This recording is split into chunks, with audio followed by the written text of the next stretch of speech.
Boa tarde, gostaria de agradecer ao convite para o Congresso Maio Roxo 2020, agradecer à comissão organizadora, uma honra muito grande para mim. A mim me foi dada a oportunidade de falar sobre o tema, entendendo o que são as doenças inflamatórias intestinais e as diferenças entre elas. Então, nós sabemos que as DIs são principalmente duas doenças, a doença de Crohn e a retocolite ulcerativa, que são doenças crônicas do intestino, levam a uma inflamação crônica, são doenças de caráter autoimune e que chama atenção os períodos de remissão e de atividade da doença. Em geral, elas vão comprometer pacientes de várias idades, mas o acometimento especialmente de jovens na fase produtiva, jovens que podem ser do sexo feminino ou sexo masculino, mas também podem comprometer pacientes depois dos 50 anos, 60 anos. Então, é uma inflamação crônica, com esses períodos de exacerbação, em que a doença é manifestada, com muita sintomatologia. Se a gente for avaliar algum exame, como a colonoscopia, vai ser observado presença de úlceras. Quando a doença no delgado, nos exames de imagem, pode ser observada a presença da inflamação, mas também há episódios de remissão em que a doença está quietinha, quiescente, né? Que aquele paciente está bem, sem queixas, e muitas vezes, o que é melhor ainda, a remissão dos exames, uma remissão endoscópica, uma remissão histológica, ou seja, quando vai fazer o exame, está tudo cicatrizado. Agora, falando sobre as duas, né, diferenças entre elas, na doença de Crohn, a gente tem uma doença que é assimétrica, e o que significa isso? Vai ser uma doença que eu vou ter locais em que eu tenho inflamação da mucosa, alternados, intercalados com mucosas sem ter inflamação, uma mucosa sadia. Depois eu tenho novamente mucosa com inflamação intercalado com a mucosa sadia. Então, isso quer dizer assimétrico. Na retocolite, a doença não é assimétrica, é de forma contínua. Então, se eu tenho doença no reto, e digamos, se eu falo que o paciente tem uma pancolite, tem uma doença em todo o cólon, eu vou ter uma doença que vai comprometer o reto, o sigmoide, o descendente, o transverso, o ascendente e o seco, né? Então, todo o intestino de forma contínua. Eu não vou ter áreas inflamadas intercaladas com áreas sem inflamação, como eu tenho na doença de Crohn. Uma outra característica super importante é que na doença de Crohn, ela é dita como transmural. O que significa isso? É que é uma doença que compromete toda a parede do intestino. Ou seja, aqui a gente pode ver a mucosa, a submucosa, a muscular, a serosa. Então, toda a parede, até a sua profundidade, ela é comprometida. Por isso que na doença de Crohn a gente pode ter a presença de fístulas, por exemplo. Na retocolite, ela já não é transmural, ela é mais superficial.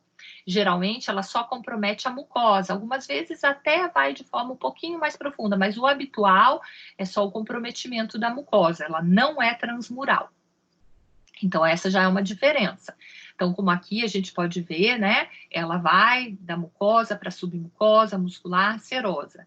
Aqui eu quis mostrar como se você imaginasse uma parede. Então, a gente tem um quarto, tem aqui um closet, e se eu atravesso essa parede, né, eu vou chegar no closet. Então, seria como pensar que essa parede aqui fosse a parede intestinal. Então, na doença de Crohn, pode ocorrer exatamente isso, eu comprometer toda a parede do intestino, chegando aqui, no caso simbólico, no closet, que seria o quê? A presença de uma fístula. Eu saí daqui, da parte mais superficial da mucosa, atravessei submucosa muscular, cheguei na serosa e atingi um outro órgão, formei uma fístula para a pele, por exemplo, ou para a vagina, enfim. Então, é essa noção, né, de doença transmural. A doença de Crohn pode acometer desde a boca até o ânus, e a retocolite ulcerativa não. Ela só vai comprometer o intestino grosso, só o cólon. Então, é outra diferença. A doença de Crohn, embora possa ocorrer desde a boca até o ânus, ela tem uma predileção pela região do íleo, que é uma parte do intestino delgado, e do cólon, que é o intestino grosso. Então, embora possa ocorrer da boca até o ânus, ela tem essa predileção pela região iliocolônica. A doença de Crohn também tem uma outra característica muito importante, que são as formas de manifestação. Eu posso ter uma forma inflamatória, em que eu vou ter ulcerações na mucosa do intestino, como a gente consegue verificar nessas primeiras duas figuras. Aqui também tem inflamação, só que nessa figura de baixo, eu consigo visualizar aqui que tem um estreitamento, né, da luz do intestino. Então, geralmente, são pacientes que já têm uma estenose, que é uma diminuição do diâmetro do intestino. Aqui a gente já pode observar a presença de fístulas. Eu não falei que a doença de Crohn ela é transmural, então podem levar ao aparecimento de fístulas. Então eu tenho aqui uma fístula enterocutânea e aqui um paciente com uma doença de Crohn perianal, com fístulas na região perianal. Isso vai ocorrer na doença de Crohn. Na retocolite a gente não tem essa possibilidade de ter fístulas. A retocolite, aparece aqui uma mucosa bem mais friável, que sangra facilmente, mesmo quando se passa o aparelho de retossigmoidoscopia ou colonoscopia, vai ter um sangramento fácil na mucosa, né? Ela é mais superficial, mas ela atinge aqui a vascularização da mucosa e sangra de forma mais fácil. E como que a gente diagnostica, então, as doenças inflamatórias intestinais? Infelizmente, não existe um único exame que consiga estabelecer o diagnóstico da retocolite ou mesmo da doença de Crohn.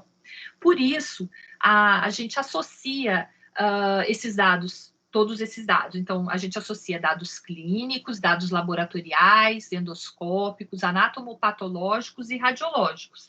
E por que isso? Né? Para ajudar nesse diagnóstico, para a gente conseguir dar um diagnóstico correto.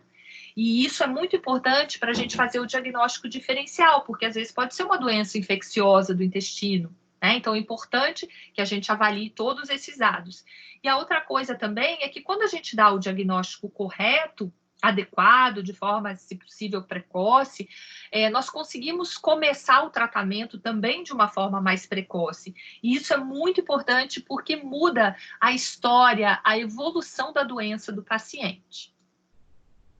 Dentre os dados clínicos, é importante a gente abordar bastante sobre as evacuações, que na maioria das vezes o paciente vai ter diarreia, mas às vezes pode ter evacuações difíceis, como quando ele tem estenose.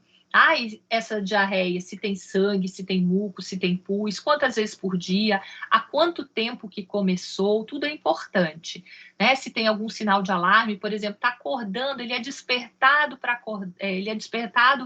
para ir ao banheiro, para evacuar, né? Tem febre, quanto tempo tem essa febre, está emagrecendo, se perdeu mais de 5% do peso corporal, é um sinal de alarme. Se tem presença de fístula, como às vezes a gente vê na doença de Crohn, então, importante isso. As manifestações fora do intestino, manifestações extraintestinais, então o paciente pode ter manifestações não só no intestino como fora, tanto no Crohn quanto na retocolite.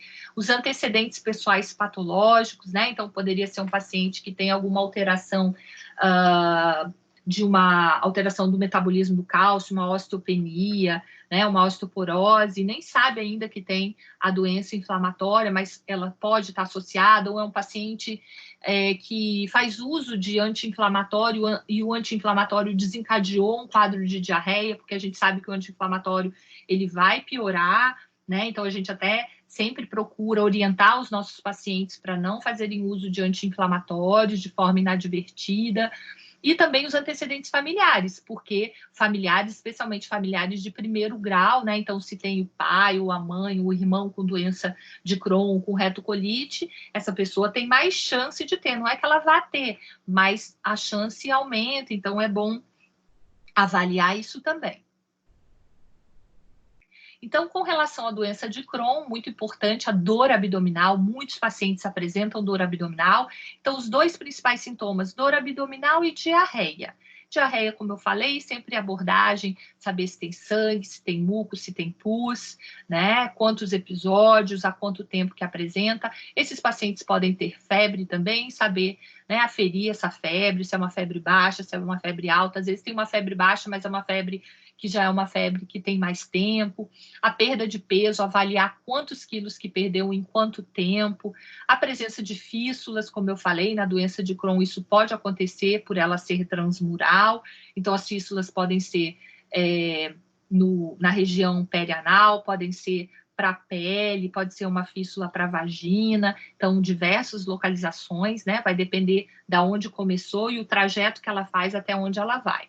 Né? A doença perianal, que é muito importante avaliarmos. Alguns pacientes vão ter déficit de crescimento, ou seja, são pacientes, geralmente, né, crianças, adolescentes, que não cresceram, ou então que na idade adulta a gente vê aquele adulto baixinho, com uma baixa estatura, com baixo peso, que pode ser relacionado a isso. Então, a criança é bom investigar logo, porque assim que a gente consegue começar o tratamento adequado, ele pode ganhar o peso, crescer ainda, então isso é muito importante. Alguns podem ter anemia, né, que são lesões que geralmente levam a ulcerações, então pode levar a anemia, fadiga. Alguns podem ter massa abdominal, né, porque inflama, forma uma fibrose, pode formar uma massa, às vezes é palpada, né, no abdômen, e também alguns podem ter sinais de suboclusão, ou seja, são aquelas pessoas que às vezes estavam até com diarreia e depois começam a ter o intestino preso, e começam a ter dor abdominal, a barriga dói, fica inchada,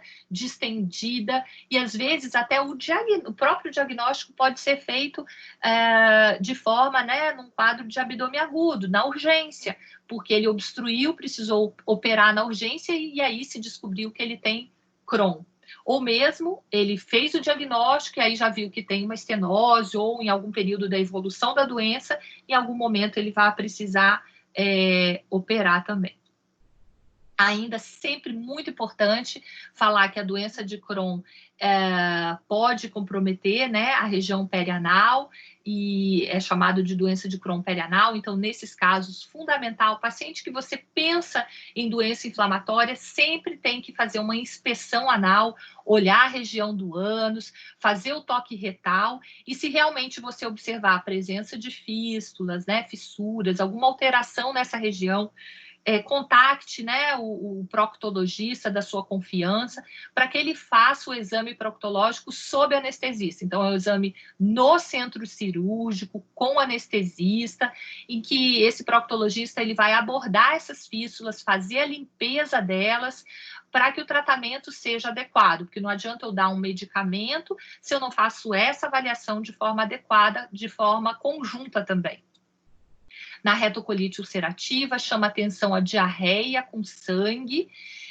Nós vimos, né, que a mucosa tem uma friabilidade, um sangramento fácil, então muitas vezes o paciente vai nos falar que ele apresenta diarreia com sangue ou mesmo só a eliminação de sangue. Pode ter também diarreia com pus, com muco, tenesmo, muitas vezes pelo próprio comprometimento do reto, então ele tem aquele desconforto na hora de evacuar, aquela necessidade de evacuar muito grande, com desconforto, com urgência, pode perder peso, também pode ter dor abdominal e febre.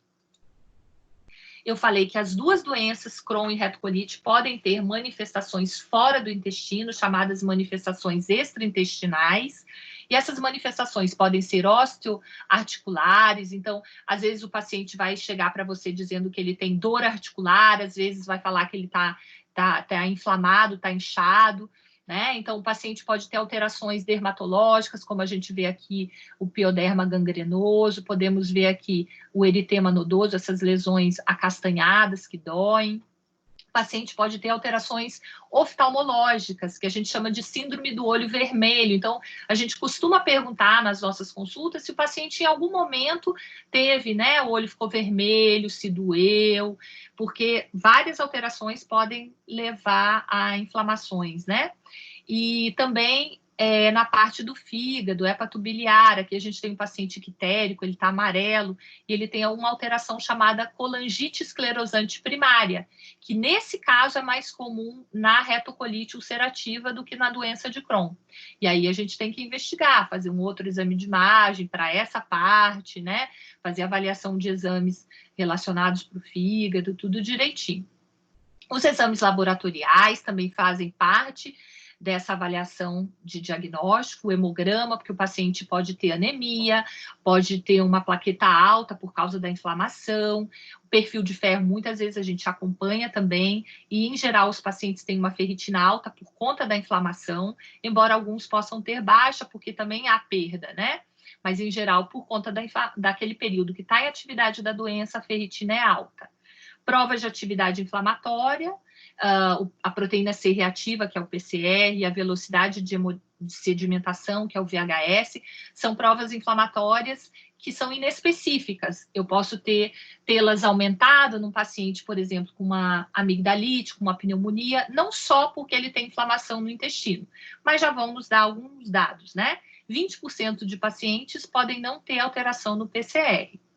A calprotectina fecal já é um exame melhor, porque ele é mais específico do intestino, né? Então, ele vai nos mostrar que aquela inflamação é do intestino, diferente dos outros que são inespecíficos.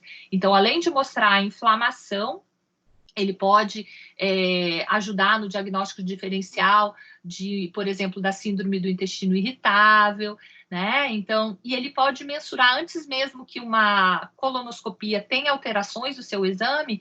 Se eu tiver uma calprotectina alta, eu já pode estar mostrando que esse paciente vai entrar em atividade, se ele ainda não tiver já demonstrando essa atividade inflamatória no intestino. Com relação aos achados endoscópicos, em geral, a gente vai realizar a colonoscopia, que é um exame que a gente vai avaliar o intestino grosso e a partezinha final do intestino delgado. Aqui a gente vê que o paciente tem uma grande ulceração, uma ulceração mais profunda na doença de Crohn. Aqui a válvula ileocecal também está inflamada.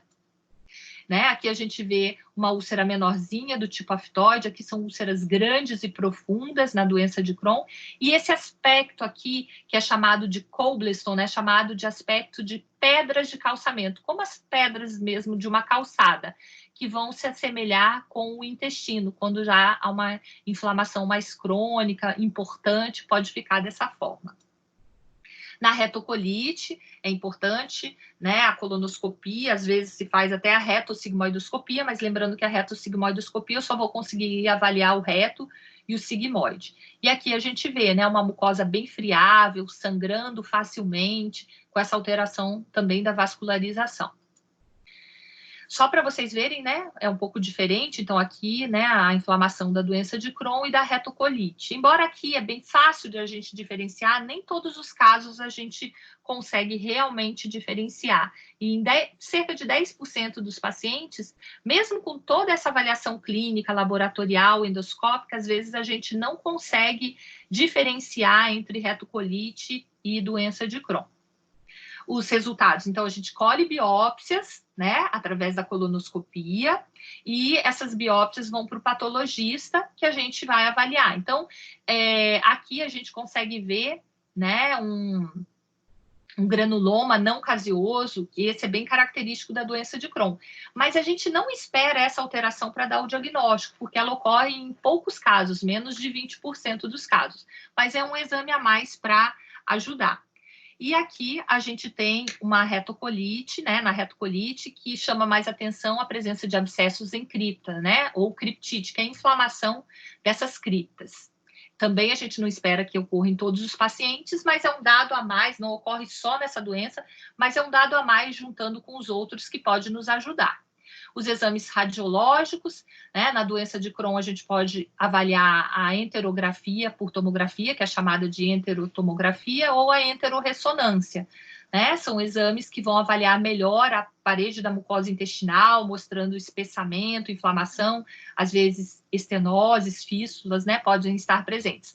Na doença de Crohn, ela é sempre feita, deve ser feita para avaliação do delgado, porque na colono, a colono vai só até a região do ilho terminal, né, ver até uns 10 centímetros do írio. Então, esse exame vai mostrar todo o delgado, porque às vezes o paciente com doença de Crohn pode também ter inflamação no intestino delgado. Para retocolite, não precisa fazer esse exame, porque, como eu falei, na retocolite é só o comprometimento do cólon. Aqui, só para mostrar para vocês, um paciente que está obstruído, né? Então, aí seria um raio-x de abdômen. Aqui na retocolite ulcerativa, quase a gente não usa os exames radiológicos, mas em casos mais graves, que a gente pensa, né, num megacólon, aqui é uma distensão da alça intestinal, ela está bem aumentada de tamanho, é um caso grave de retocolite. Aí a gente faz o raio-x de abdômen, mas habitualmente só colono mesmo.